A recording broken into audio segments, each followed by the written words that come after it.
അസ്സലാമലൈക്കും. ഞാൻ ഷോർട്ട് വീഡിയോയിൽ പറഞ്ഞിരുന്നു നമ്മുടെ കുറേ ക്യാറ്റുകൾ മരണപ്പെട്ടു പോയെന്ന്. ആ ക്യാറ്റുകളാണ് ഇവിടെ കാണിച്ചിരിക്കുന്നത്.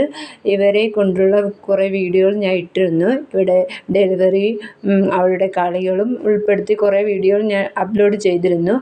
ഇവരെ മുൻപോട്ടുള്ള വീഡിയോകളിൽ ഉൾപ്പെടുത്തി മുൻപോട്ട് പോകാമെന്നാണ് വിചാരിച്ചിരുന്നത്. എന്ത് ചെയ്യാം, മരണം അവരെ കവർന്നെടുത്തില്ലേ, പിന്നെ നമുക്ക് വീഡിയോ ഒന്നും ഇടാൻ പറ്റില്ലല്ലോ. അതുകൊണ്ട് പിന്നെ ഞാൻ അങ്ങ് ഡള്ളായി. ഇനി വീഡിയോ ഒന്നും ഇടണ്ട, എന്ത് കണ്ടന്റ് വെച്ച് വീഡിയോ ഇടും, അവരെ വെച്ചല്ലേ ഞാൻ വീഡിയോ ഇട്ടുകൊണ്ടിരുന്നു. അപ്പോൾ അവരില്ല. പിന്നെ ഉള്ളത് ആമി. അവൾ ഡെലിവറി ഇതുവരെയ്ക്കും ആയിട്ടില്ല. അപ്പോൾ അവളിനി പ്രസവിക്കുമെന്നും എനിക്ക് തോന്നുന്നില്ല. കുറേ ഇടത്ത് കൊണ്ടുപോയി അവളെ ട്രൈ ചെയ്തു, പക്ഷേ അവൾ പ്രഗ്നൻസ് ആകുന്നില്ല. അതുകൊണ്ട് അവളിൽ നിന്നുള്ള കുഞ്ഞുങ്ങളെ ഞങ്ങൾ പ്രതീക്ഷിക്കുന്നില്ല. അങ്ങനെ ഇരിക്കുമ്പോഴും നമ്മുടെ നാടൻ പൂച്ചകൾ പ്രസവിച്ചത്, അവർ ഇതുപോലെ തന്നെ കുറേ കുഞ്ഞുങ്ങളെ പ്രസവിച്ചു, മരണപ്പെട്ടു. അങ്ങനെ മുന്നോട്ട് പോയിക്കൊണ്ടിരുന്നപ്പോഴാണ് ഇപ്പോൾ വീണ്ടും പുതിയ 3 പേര് വന്നത്.